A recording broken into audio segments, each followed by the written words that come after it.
Au Parlement européen, nous formons un intergroupe de députés, des députés qui sommes de différents groupes et de différents pays, bien sûr, sur la question des minorités, la question des traditions et des langues régionales et minoritaires, car pour nous, c'est un élément essentiel de la construction européenne de donner davantage de place à la prise en compte des minorités. C'est important par le passé.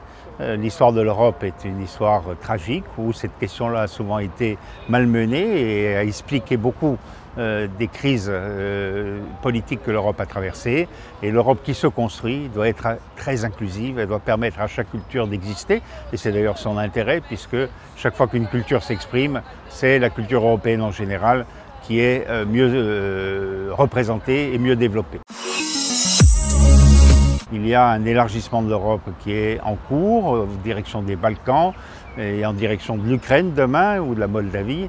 On sait que c'est des pays où les questions des minorités sont particulièrement importantes, car l'histoire de l'Europe centrale a été très marquée par tous les conflits liés aux minorités ethniques. Et il est indispensable que l'Europe retrouve aujourd'hui le chemin de la prise en compte de ces minorités dans ses politiques.